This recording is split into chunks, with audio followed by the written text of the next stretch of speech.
मैं परिंदा बेसब्र था उड़ा जो दर बदर, कोई मुझको यूं मिला है जैसे बंजारे को घर।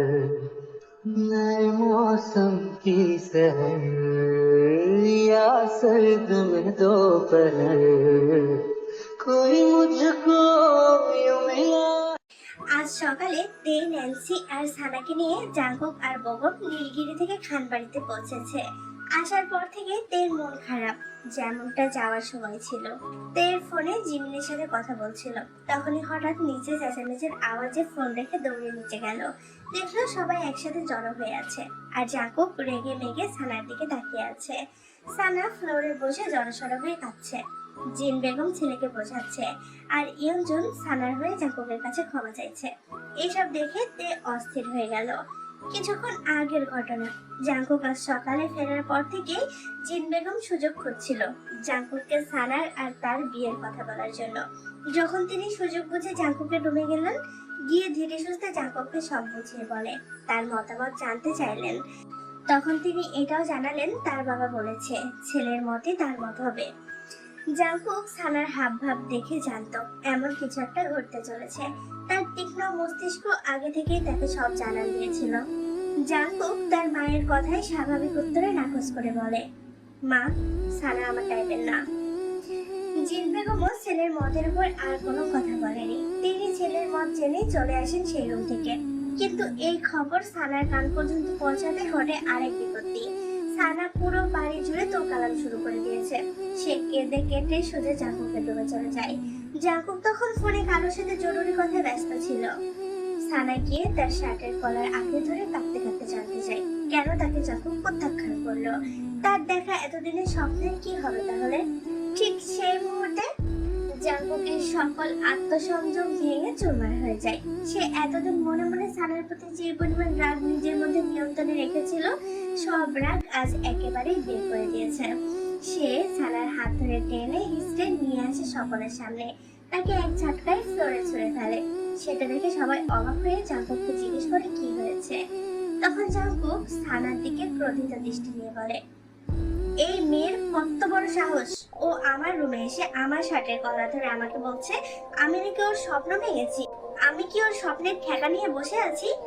ইয়ঞ্জন অবিশ্বাসের চোখে সানার দিকে তাকিয়ে বলে, সানা, তুই এমন কেন করেছিস? সানা কোনো জবাব দিচ্ছে না, শুধু ফ্লোরের দিকে তাকিয়ে নীরবে চোখের পানি ছড়াচ্ছে। বাড়িতে তখন পুরুষ সদস্যরা কেউ নেই এই পরিস্থিতি সামাল দেওয়ার জন্য। তাই জিন বেগমই পরিস্থিতি সামলানোর জন্য জাঙ্কুককে বলে, বাবা, তুমি শান্ত হও। বাচ্চা মেয়ে ভুল করে ফেলেছে, আমরা দেখছি। ও আর তোমাকে বিরক্ত করবে না, আমরা ওকে বুঝিয়ে দিব। লিসাও সাথে বলে, বাবা তুই শান্ত হ। ইয়ঞ্জুন ছানের কাছে লজ্জিত হয়ে জাঙ্কুকের কাছে অনুনয় করে বলে, জাঙ্কুক বাবা, তুই রাগ করিস না, আমি ওর হয়ে তোর কাছে ক্ষমা চাইছি। আমি আজও ওকে বাড়িতে পাঠিয়ে দিচ্ছি। জাঙ্কুক ইয়ঞ্জনের কথার উত্তরে বলে, একই চাচি, ওর অপরাধের ক্ষমা তুমি কেন চাইছো? এই মুহূর্তে তে এসে এসব দেখে স্তব্ধ। আচমকা তখন জাঙ্কুকের ফোনে একটা কল আসে। কলটা তুলতেই অপর পাশ থেকে কিছু কথা কর্ণগোচর হওয়ার সাথে সাথে সকলের অগোচরে জাঙ্কুকের মুখে বাঁকা হাসি ফুটে উঠল। জাঙ্কুক পেছন ফিরে জড়সড় হয়ে দাঁড়িয়ে থাকা তেকে দেখে বলে, গিয়ে লাগেজ গোছা, আমরা কালকে আমেরিকা ফিরে যাচ্ছি। জিন আতঙ্কিত হয়ে জাঙ্কুককে জিজ্ঞেস করে, তোমরা না 1 মাসের জন্য এসেছিলে বাংলাদেশে? জাঙ্কুক মায়ের দিকে তাকিয়ে নরম স্বরে বলে, হ্যাঁ মম, কিন্তু এখন একটা জরুরি কাজ পড়ে গেছে, আমার যেতে হবে। পরে না হয় আবার আসবো। একেবারের জন্য মায়ের কাছে কবে ফিরবে বাবা? জাঙ্কুক এই কথার উত্তরে তের দিকে তাকিয়ে বলে, তের গ্রাজুয়েশন শেষ হলে ওকে নিয়েই একেবারে ফিরবো। পরের দিন সকালে তে নিচে এসে দেখলো জাঙ্কুক আগে থেকেই ডাইনিং এ বসা। সবাই মিলে তাকে ঘিরে জোর জবরদস্তি এটা সেটা মুখে তুলে খাওয়াচ্ছে। জাঙ্কুক বারণ করা সত্ত্বেও কেউ তার কথা শুনছে না। তেকে চোখে পড়তেই তারা তেকেও নিয়ে এসে বসালো জাঙ্কুকের পাশে। তেকেও ঠিক একই মতো করে খাইয়ে দিতে লাগলো তারা। তে চোখ ভরে দেখে নিল তাদের ঘিরে সকলের ভালোবাসা, যেটা সে বিদেশের মাটিতে গিয়ে অনেক মিস করবে। তাদের খাওয়ানো শেষ হলে লিসা বেগম তের হাতে তাদের পছন্দের অনেক রকমের খাবার বক্স ধরিয়ে দিয়ে বলে সেখানে গিয়ে এগুলো রেখে খেতে। আবেগে তের চোখের কোণ টলমল করছে। তার মন চাইছে না এত ভালোবাসার মানুষগুলোকে রেখে যেতে, তবুও সে যেতে বাধ্য।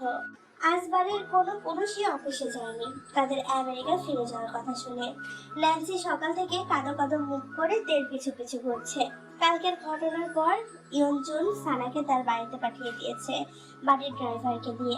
তিনি খুব কষ্ট পাচ্ছিলেন নিজের বোনের মেয়ের জন্য, কিন্তু তার করা অপরাধও অদেখা করার মতো ছিল না। ছবি এসে মেয়ের মাথায় হাত রেখে মেয়েকে বোঝাচ্ছেন সেখানে গিয়ে ভালো মতো থাকতে, ভাইয়ার কথা শুনে চলতে, আর ঠিক মতো পড়াশোনা করতে। তে বাবার কথায় মুচকি এসে বলে, তুমিও নিজের দায়িত্ব নিও বাবা, ঠিক মতো খেয়ে ওষুধগুলো সময় মতো খেয়ে নিবে। না হলে আমি মাকে ফোন করে যদি জানতে পারি তুমি অনিয়ম করেছো, তাহলে তোমার খবর আছে। সোবেন হেসে বলে, আমার মা যেহেতু বলেছে সেহেতু আমি অনিয়ম আর কি করে করছি বলো। পরপরই নামজুন আর বেগমের বাবা আদর করে তের মাথায় হাত রেখে তাকে দোয়া করে দিল। তে মিষ্টি হেসে তাদের জন্য দোয়া করে দিল। সবার সাথে কথা বলে তে দেখলো বেগম এক কোণে চুপচাপ দাঁড়িয়েছিল, বোঝাই যাচ্ছে তার মন খারাপ। তে তখন বেগমের কাছে গিয়ে দাঁড়ায়। বেগম ভাইয়া, সবাই আমাকে দোয়া দিচ্ছে, আপনি দিবেন না? বেগম তার অসহায় চাহনি নিয়ে তের দিকে তাকিয়ে বলে, আমি তো চেয়েছিলাম তুমি আরো কয়টা দিন থাকবে, পুরো একটা বছর পর তোমাকে পেয়েছি। তোমার এত তাড়াতাড়ি ফিরে যাওয়া আমাকে কষ্ট দিচ্ছে তে, আমি কি করব বলো। তে বেগমের কথার মানে কিছুটা বুঝতে পেরে প্রশস্ত পান খায়। ন্যান্সি আপনার ফোনে অনেক সুন্দর সুন্দর ছবি তুলেছিলেন নীলগিরি পাহাড়ে, আমাকে সেগুলো পাঠিয়ে দিন। আমি আমেরিকাতে বসে এগুলো দেখবো আর মনে করবো এই সুন্দর দিনগুলোর কথা। বেগম তের কথায় সায় জানিয়ে বলে, ঠিক আছে, এখনই পাঠাচ্ছি। কিছুক্ষণ পর তে আর জাঙ্কুক লাগেজ নিয়ে এয়ারপোর্টের উদ্দেশ্যে বেরোনোর জন্য তৈরি হয়ে এলো। তারা বেরোতেই বাড়ির সকলে এসে জড়ো হলো তাদের পেছনে। জাঙ্কুক আর তের এভাবে এত তাড়াতাড়ি চলে যাওয়া মেনে নিতে পারছিল না জিন বেগম। তিনি কান্নায় জর্জরিত হয়ে জাঙ্কুককে জড়িয়ে ধরে বলে, বাবা, তোমাকে কিন্তু তোমার মায়ের জন্য ফিরতেই হবে, না হলে তোমার মা তোমাকে ছাড়া বাঁচবে না। 5টা বছর তোমার মা তোমাকে ছাড়া ধুকে ধুকে কষ্টে কাটিয়েছে, সে আর পারবে না বাবা, তার সেই শক্তি আল্লাহ দেয়নি। জাঙ্কুক মায়ের চোখের পানি মুছে তার কপালে চুমু খেয়ে বলে, কথা দিচ্ছি মা, আমি ফিরবো। তে তখন জিনকে জড়িয়ে ধরে বলে, আমিও কথা দিচ্ছি, আসার সময় যদি তোমার ছেলে নাও আসতে চায় তবুও তোমার ছেলেকে নিজের ব্যাগে করে নিয়ে আসবো। তের কথাই জিন কান্নার মাঝে হেসে দিল। সকলের মাঝে বেগমের কাতর দৃষ্টি তের উপর নিবদ্ধ, যেটা জাঙ্কুকের চোখ এড়ায়নি। সকলের অগোচরে জাঙ্কুকের হাত ক্রোধে মুষ্টিবদ্ধ হয়ে যায়। তাদের চলে আসার শেষ মুহূর্ত অব্দি ন্যান্সি তের হাত ধরেছিল। সবার থেকে বিদায় নেওয়া শেষ হলে জাঙ্কুক আর তে গাড়িতে উঠে বসে। ড্রাইভার তাদের লাগেজগুলো গাড়ির ডিক্কিতে তুলে রেখে তার সিটে এসে বসে গাড়ি স্টার্ট দিল এয়ারপোর্টের উদ্দেশ্যে। গাড়িটি খানবাড়ির শেষ সীমানা ছাড়িয়ে যাওয়ার আগ পর্যন্ত যতটুকু তাদের মুখগুলো দৃশ্যমান ছিল, সেই শেষ মুহূর্ত পর্যন্ত তে তার ঘাড় ঘুরিয়ে ঘুরিয়ে ব্যাকুল নয়নে সকলকে দেখছিল। জাঙ্কুক তের কর্মকাণ্ড দেখে বিরক্ত হয়ে বলে, আস্তে, ঘাট তো ভেঙে যাবে। ভাঙলে ভাঙলো, তাতে আপনার কি? তে জানালার দিকে ফিরে তাকালো। চলন্ত গাড়ির গতিতে বাহিরের গাছগুলো দেখে মনে হচ্ছে যেন তারা পেছনের দিকে ছুটছে। তের মাথায় তখন কালকের ঘটনার কথা ঘুরপাক খেতে লাগলো। যখন তে কালকে সানাকে সকলের মাঝে সে অবস্থায় পড়ে থাকতে দেখেছিল, তখন তার অনেক খারাপ লেগেছিল সানার জন্য। সে এতটাই স্তব্ধ হয়ে পড়েছিল, সেই মুহূর্তে যে সানাকে গিয়ে তুলতে হবে সেটাও ভুলে গেছে। কিন্তু অন্যদিকে জাঙ্কুকের সাথে সানার বিয়ের ব্যাপারটা ওখানেই শেষ হয়ে যাওয়াতে তের মন থেকে যেন কোনো এক বোঝা নেমে গেছে। কিছুক্ষণ পর গাড়ি এয়ারপোর্টে এসে থামে। জাঙ্কুক গাড়ি থেকে নেমে সব লাগেজগুলো নামিয়ে তের সমেত ভেতরে চলে গেল। ভেতরে গিয়ে কিছু ফর্মালিটিস পূরণ করতে করতেই তাদের কিছুক্ষণ সময় লাগে। সকল কাজ শেষ হলে তারা তাদের গন্তব্যে প্লেনে উঠে নিজ নিজ সিটে গিয়ে বসে। তে সিট করেছিল জানালার কাছে, জাঙ্কুক তার পাশের সিটে বসেছে। দীর্ঘ 30 ঘন্টার জার্নি শেষে তাদের বিমান রোল্যান্ড রিগ্যাল ওয়াশিংটন ন্যাশনাল বিমানবন্দরে এসে ল্যান্ড করলো। এয়ারপোর্ট থেকে বেরিয়ে সেখান থেকে একটা ক্যাব নিয়ে তারা নিজের অ্যাপার্টমেন্টে এসে পৌঁছালো। জাঙ্কুক তেকে বাড়ির ভেতরে দিয়ে এসে তার একটা গার্ডকে বললো লাগেজগুলো ভেতরে রেখে আসতে। এরপর সে নিজের গাড়িতে উঠে চলে গেল কোনো এক অজানা কাজের উদ্দেশ্যে, যার জন্য তার আমেরিকা ফেরা। দীর্ঘ 30 ঘন্টা জার্নি করে তের বেহাল দশা, সে আর দাঁড়িয়ে থাকতে পারছে না ঠিক মতো, আর তার এখন ফ্রেশ হয়ে একটা ঘুম দেওয়া দরকার। অন্যদিকে জাঙ্কুক এত দূর থেকে এসেই আবার কোথায় চলে গেল কোনো রেস্ট না করে। তার শরীর এখনো সচল, তে ভেবে পাচ্ছে না এই লোক এত পারে কি করে। কিছুক্ষণ ড্রাইভ করার পর জাঙ্কুকের গাড়ি গিয়ে থামলো একটা পুরনো গ্যারেজের সামনে। সেখানে নেমে জাঙ্কুক স্থির পায়ে হেঁটে ভেতরে চলে গেল। গ্যারেজের মর্যাদা ধরা দরজায় ধাক্কা দিতে সেটা খটখট আওয়াজে খুলে দৃশ্যমান হলো অন্ধকারের বাল্বের আলোর নিচে চেয়ারে বাঁধা একটা লোক, যার অবস্থা বেগতিক। মনে হচ্ছে তাকে মেরে তার মুখ থেতলে দেওয়া হয়েছে। তার পাশে দাঁড়ানো জেহাব, ইউনো আর সুগা। লোকটার কাছাকাছি যেতেই জাঙ্কুকের মুখে পুনরায় সে পৈশাচিক হাসি ফুটে উঠল। লোকটা আর কেউ না, কাই। কিন্তু মার খাওয়ার পর তার চেহারা থেতলে তাকে চেনা মুশকিল হয়ে পড়েছে। তার নিথর শরীর অচেতন হয়ে বাঁধা অবস্থায় চেয়ারে হেঁটিয়ে পড়ে আছে। জাঙ্কুকের নির্দেশে তার এমন হাল করা হয়েছে।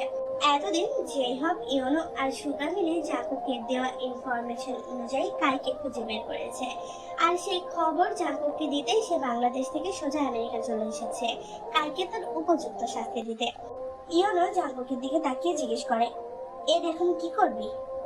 জাঙ্কুক তার রুষ্টটা ধরে রেখে পকেট থেকে রিভলভার বের করে কায়ের কপালে ঠেকিয়ে বলে, I will kill that beast. He has no right to live. ইউনো অবিশ্বাস নিয়ে বলে, You must be kidding me, right? Jungkook তার তীক্ষ্ণ ধারালো শান্ত দৃষ্টিতে ইউনোর দিকে নিক্ষেপ করে। Does it look like I'm kidding to you? জেহাব বলে, একদমই এমনটা করবি না জাঙ্কুক। মিডিয়া জগতে জানাজানি হলে তোর রেপুটেশন নষ্ট হয়ে যাবে। সুগা বলে, এর জন্য তোর কঠিন শাস্তিও হতে পারে। জাঙ্কুক তাচ্ছিল্যের হাসে, ইউ থিঙ্ক আই কেয়ার? তখনই খোলে। দেখ জাঙ্কুক, মাথা ঠান্ডা রেখে ভাব, তে জানলে এটা মেনে নিতে পারবে না। ও কখনোই এটা চাইবে না। আর আমাদের কাছে তো কায়ের এগেনস্টে সলিড ইনফরমেশনও আছে। আমরা ওকে এমন কেসে ভরে দিব যে ও আর জীবনে বের হতে পারবে না জেল থেকে। আমাদের উপর বিশ্বাস রাখ, আমরা নিজেরা এর দায়িত্ব নিচ্ছি। তুই তাও মার্ডার করিস না প্লিজ। জাঙ্কুক কিছু একটা ভেবে তার রিভলভার কায়ের কপাল থেকে সরিয়ে নিল। ইয়োনো তখন জাঙ্কুকের কাঁধে হাত রেখে বলে, তুই দেখে ভালোবাসিস তাই না জাঙ্কুক? জাঙ্কুক ইয়োনোর হাত তার কাঁধ থেকে ঝাড়া মেরে সরিয়ে দেয়। কি সব বাজে বাজে কথা বলছিস? এমন কেন মনে হলো তোর? যেভাবে তুই তের প্রসঙ্গ উঠলে সব মেনে যাস, অন্য কোনো বিষয় নিয়ে এভাবে তোকে কখনো মানানো যায় না। সুগার কথা এড়িয়ে জাঙ্কুক গ্যারেজ থেকে বেরোতে বাহিরে পা রাখবে, তার আগেই সুগা পেছন থেকে আবারও বলে, আমাদের থেকে তুই কিছু লুকাতে পারবি না জাঙ্কুক। জাঙ্কুক তার পদচারণ থামিয়ে ঘাড় ঘুরিয়ে, আমি নিজের কাছে নিজের অনুভূতিগুলোকে লুকাতে ব্যর্থ। ওয়াশিংটন ডিসিতে ডিসেম্বর মাসে শীতের প্রকোপে দিনের বেলা তাপমাত্রা প্রায়শই 20 ডিগ্রি থেকে 25 ডিগ্রি ফারেনহাইটের মধ্যে ওঠানামা করে। ডিসেম্বর থেকে ফেব্রুয়ারির মাঝামাঝি এই সময়টাতে অ্যাপালাসিয়ান পর্বতমালা থেকে ঠান্ডা বাতাস বয়ে আসে এবং উপকূলীয় সমভূমির উপর দিয়ে প্রবাহিত হয়, যার ফলে শীতের প্রকোপে তুষারপাত হতে দেখা যায়। এই তুষারপাত ডিসেম্বর থেকে মার্চ পর্যন্ত অব্যাহত থাকে, তবে সবচেয়ে বেশি তুষারপাত হয় জানুয়ারি এবং ফেব্রুয়ারি মাসের দিকে। ঠিক তেমনি আজ বাহিরের আবহাওয়া বেশ শুষ্ক, তবে খুব সুন্দর তুষারপাত হচ্ছে। ক্লাস শেষ করে তে, জিমিন আর আইয়ু ভার্সিটি ক্যাম্পাসে বসে তুষার বিলাস করছে। তে হাত পেতে দিতেই জলীয় বাম্পের কঠিন বরফের স্ফটিকগুলো তার হাতে এসে পড়ছে। জিমিন আর আইয়ু একই কাজ করছে, তাদের সবার গায়ে শীত নিবারণের জন্য লং কোট পরা। আইয়ু বলে ওঠে, চল আজকে হেঁটে হেঁটে বাসায় যাই। তোরা তোদের ড্রাইভারকে বলে দে গাড়ি নিয়ে বাসায় চলে যেতে। না রে, জাঙ্কুক ভাইয়া জানলে রাগ করবে। উনি আমার বাসার ফেরার সময় জানেন, সেই সময় 1 মিনিট দেরি হলে তিনি কৈফিয়ত চাইবেন। আর তখন যদি বলি আমি হেঁটে বাসায় এসেছি, তখন কি অনেক রাগ করবে না বল? জিমিনও তের সাথে সায় দেয়, হ্যাঁ রে, সুগা যদি ফোন করে জানতে পারে আমি এখনো বাসায় যাইনি, তখন ও আমার জন্য চিন্তায় থাকবে। দেখবি অফিস রেখে আমাকে নিতে চলে আসবে। আজকে তো আগেই আমাদের ক্লাস শেষ, একদিন গেলে কি হয়?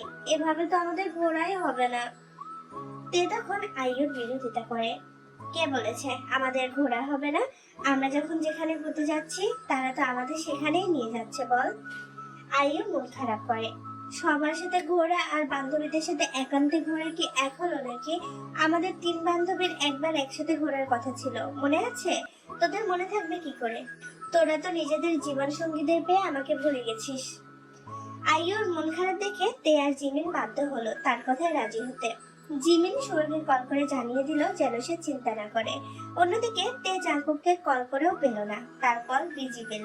তাই তার ড্রাইভারকে বলে দিল চলে যেতে। আইও, জিমিন আর তে ভার্সিটি থেকে বেরিয়ে হাঁটতে লাগলো। হাঁটতে হাঁটতে তারা একে অপরের সঙ্গে গল্প করছিল। তখন তারা দেখলো রোডের পাশে একটা বড় নদী, যার পাশে বিস্তৃত খোলা মাঠ। আইও তাদের সেখানে টেনে নিয়ে বসালো। জায়গাটা দেখতে অনেক সুন্দর লাগছিল। বরফের স্তূপে চারিদিকে সবুজ গাছপালাগুলো ঢেকে গিয়েছে। মাটিতে পড়েছে বরফের মোটা আচ্ছাদন। সেটা দেখে তাদের বরফ দিয়ে স্নোম্যান বানাতে ইচ্ছে করলো। তারা একসাথে মিলে ওইখানে থাকা সকল বরফ জড়ো করে স্নোম্যান বানাতে শুরু করে। অনেক কষ্টের পর অনেক বড় একটা স্নোম্যান বানাতে সফল হয়েছে তারা। আইও তার ফোন বের করে স্নোম্যানের সাথে তাদের ছবি তোলা শুরু করে।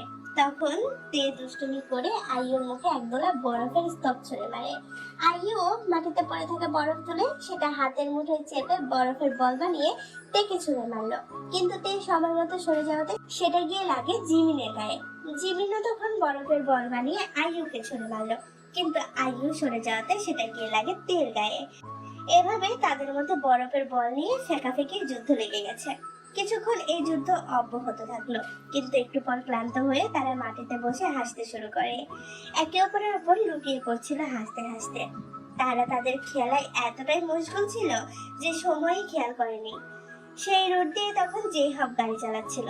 সে তাদের 3 জনকে রোডের অপর পাশে মাঠে এভাবে বরফ নিয়ে ছোড়াছুড়ি করতে দেখে তার গাড়ি থামায়। তখন তাদের সাথে তেকে দেখে তার মাথায় জাঙ্কুককে হেনস্থা করার একটা দুষ্ট বুদ্ধি আসে। সে জাঙ্কুককে কল দেয়। জাঙ্কুক তখন একটা প্রেস কনফারেন্সে ছিল। জেহব অসময়ে কল পেয়ে সে সেখান থেকে কিছুটা দূরে গিয়ে কল তুলে।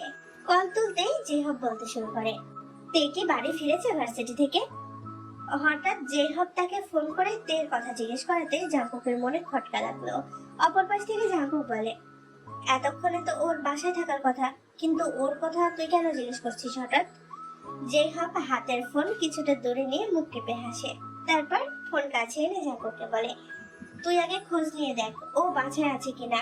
আইও থেকে শুনলাম তে নাকি অনেক আগে ভার্সিটি থেকে বেরিয়ে গেছে, কিন্তু বাসায় পৌঁছায়নি। জাঙ্কুক জেহবের আর কোনো কথা না শুনে তড়িৎ কল কেটে উত্তেজিত হয়ে ড্রাইভারকে কল দিল। ড্রাইভারের থেকে যখন সে জানতে পারলো তে গাড়িতে করে বাসায় যায়নি, তখন তার মাথায় বাস ভেঙে পড়েছে। চিন্তায় তার মাথা কাজ করছিল না। সে নিজের প্রেস কনফারেন্স ভুলে রেখে তাড়াহুড়ো করে গায়ের কোট জড়িয়ে গাড়িতে উঠে বসে তেকে খুঁজতে। কিন্তু তখন আবারও জেহবের কল এলো। সেটা তুলতে জেহব বলে, কি রে, জানতে পেরেছিস ও বাসায় পৌঁছেছে কিনা? না, পৌঁছায়নি। আমি ওকে খুঁজতে বের হচ্ছি এখন। আজ ওকে পেলে ওর খবর আছে। ও কেন গাড়িতে করে বাসায় যায়নি এটা আমার জানা দরকার। বুঝলাম, কিন্তু এর জন্য তোকে এতটা উত্তেজিত দেখাচ্ছে কেন? জাঙ্কুক কণ্ঠ দৃঢ় করে বলে, because she miss alert to me. জেহব হেসে বলে, এটা জানতেই এই প্র্যাঙ্কটা করা। জাঙ্কুক অবাক, কিসের প্র্যাঙ্ক? চিন্তার কোনো কারণ নেই। তে, আইউ আর জিমিন একসাথে আছে ভার্সিটি থেকে কিছুটা দূরে রোডের অপর পাশের মাঠে। তারা একে অপরের উপর বরফ ছোড়াছুড়ি খেলছে। আমি তো শুধু এটুকু তোকে ঘাটিয়ে দেখতে চেয়েছিলাম, একটু মজা নিতেই প্র্যাঙ্কটা করেছি। জাঙ্কুক তার এমন কথা শুনে রাগে ফেটে বজ্র কণ্ঠে জেহবকে ধমকি দিয়ে বলে, just meet me for once and I kick the shit out of you. জেহব বুঝতে পারলো জাঙ্কুকের সাথে মজা নিয়ে অনেক বড় ভুল করে ফেলেছে। এখন জাঙ্কুকের সামনে পড়লেই জাঙ্কুক তাকে আস্ত রাখবে না। সে জাঙ্কুকের ভয়ে তড়িৎ কল কেটে সেখান থেকে গাড়ি নিয়ে কেটে পড়লো।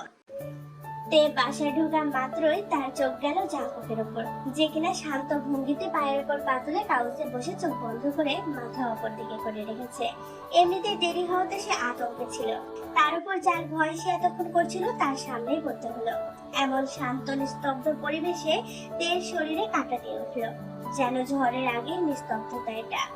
সে কোনো শব্দ না করে ধীর পায়ে জাঙ্কুককে পাশ কাটিয়ে তার রুমে যেতে নিয়েছিল। তখনই জাঙ্কুকের ভারী গলার আওয়াজ পাওয়া গেল, দাঁড়া। জাঙ্কুকের গলা এতটাই ভারী ছিল যে তে কেঁপে ওঠে। সে ফিরে জাঙ্কুকের দিকে তাকাতে জাঙ্কুক ধীরে সুস্থে তার মাথা তুলে তের দিকে প্রখর দৃষ্টি নিক্ষেপ করলো। কোথায় ছিল এতক্ষণ? ড্রাইভারকে বাসায় কেন পাঠিয়ে দিয়েছিস? জিমিন আর আয়ুর সাথে হেঁটে বাসায় এসেছি। তাদের বাড়ি এখান থেকে অপোজিটে। হ্যাঁ, কিন্তু আজ ওদের ইচ্ছে ছিল হাঁটার, তাই একসাথে হেঁটেছি আমরা। সেটা আমাকে বলার প্রয়োজন মনে করিসনি কেন? আমি তো আপনাকে কল করেছিলাম, কিন্তু বিজি পেয়েছি। পরবর্তীতে আমি যে এতবার কল ব্যাক করেছিলাম সেটা রিসিভ কেন করিসনি? জাঙ্কুকের কথায় তে ব্যাগ থেকে ফোন বের করে দেখলো জাঙ্কুকের 20টা কল উঠে আছে। তে অনুশোচনা নিয়ে বলে, আমি দুঃখিত ভাইয়া, হয়তো হাত লেগে ফোন সাইলেন্ট হয়ে গিয়েছিল, তাই খেয়াল করিনি। দুঃখিত মাই ফুট, তোর দুঃখিত হওয়ার ধার ধারি না আমি। আমার পারমিশন ছাড়া কোন সাহসে গাড়ি ফেরত পাঠিয়েছিস? আমার কথার কি কোনো মূল্য নেই তোর কাছে? আমি কি সারাদিন তোর চিন্তায় তোর পেছনে লেগে থাকবো? আমাকে কি তুই পাগল পেয়ে বসেছিস? জাঙ্কুক এর আগে কখনো তের সাথে এভাবে ধমকে কথা বলেনি, তাই জাঙ্কুকের এমন ধমকানিতে তের চোখের কোণে অভিমানে পানি জমে গেল। জাঙ্কুক সেটা লক্ষ্য করা মাত্রই আর এক মুহূর্ত সেখানে বসে না, উঠে সেখান থেকে চলে যায়। তে হাতের উল্টা পিঠ দিয়ে নিজের চোখের পানি মুছে দুঃখ ভারাক্রান্ত মন নিয়ে রুমে চলে গেল। কিছুক্ষণ পর তে নিচে এসে মেড থেকে জানলো জাঙ্কুক বাসায় এসে এখনো তার লাঞ্চ করেনি। তে ভাবলো জাঙ্কুক নিশ্চয় তার উপর রেগে এমন করেছে। তে অনুশোচনা নিয়ে নিজের থেকে জাঙ্কুককে খুঁজতে তার রুমে এসে দরজায় টোকা দিল, কিন্তু জাঙ্কুককে তার রুমে পেল না। তখন তার মনে হলো জাঙ্কুক নিশ্চয়ই ছাদে হবে। সেটা ভেবে তে ছাদে চলে যায়। ছাদে গিয়ে দেখলো জাঙ্কুক ছাদের কোণে দাঁড়িয়ে সিগারেট টানছে আর খোলা আকাশে ধোঁয়ার কুণ্ডলী উড়াচ্ছে।